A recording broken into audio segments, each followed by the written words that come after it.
Hi friends, star director Rajamouli దర్శకత్వంలో అగ్ర కథానాయకుడు మహేష్ బాబు ఓ సినిమాలో నటించనున్న విషయం తెలిసిందే. ఈ క్రేజీ ప్రాజెక్ట్ ఎప్పుడు మొదలవుతుందా అని అభిమానులతో పాటు సినీ ప్రియులంతా ఎదురు చూస్తున్నారు. దీనికి సంబంధించిన చిన్న విషయం బయటకు వచ్చినా అది క్షణాల్లో వైరల్గా మారిపోతుంది.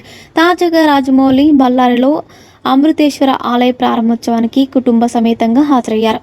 ఆ కార్యక్రమం అనంతరం అక్కడి రాజకీయ నాయకులతో మాట్లాడారు. ఆ సందర్భంలో మహేష్తో సినిమా గురించి ఆయన కామెంట్ చేశారు. మహేష్తో సినిమా తీస్తున్న త్వరలోనే దాని షూటింగ్ ప్రారంభం కానుంది. ఈ ప్రాజెక్ట్ టైటిల్ ఇంకా ఖరారు కాలేదు అన్నారు. ప్రస్తుతం దీనికి సంబంధించిన వీడియోను మహేష్ అభిమానులు షేర్ చేస్తున్నారు. యాక్షన్ అడ్వెంచర్ నేపథ్యంలో రూపొందుతున్న ఈ సినిమాకు రాజమౌళి తండ్రి విజేంద్ర ప్రసాద్ కథను అందిస్తున్నారు.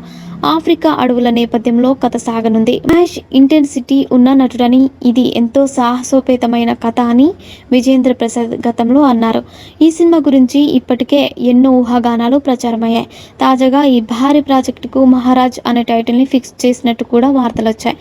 ఇందులో ఇండోనేషియా నటి చెల్సియా ఎలిజబెత్ ఇస్లాన్ హీరోయిన్గా, హాలీవుడ్ ప్రముఖ నటుడు క్రిస్ హెమ్స్వర్త్ కీలక పాత్ర పోషించనున్నారని కూడా జోరుగా ప్రచారం అవుతోంది. మరోవైపు మహేష్ బాబు కూడా ఈ సినిమా కోసం సిద్ధమవుతున్నారు. తన లుక్ను కూడా మార్చుకున్నాడు. తాజాగా ఆయన షేర్ చేసిన ఫోటోలో న్యూ లుక్లో కనిపించారు. త్వరలోనే ఈ ప్రాజెక్టుకు సంబంధించిన అధికారిక ప్రకటన రానుందని టాక్ వినిపిస్తోంది. మరిన్ని ఇంట్రెస్టింగ్ అప్డేట్స్ కోసం మా ఛానల్ని సబ్స్క్రైబ్ చేసుకోండి.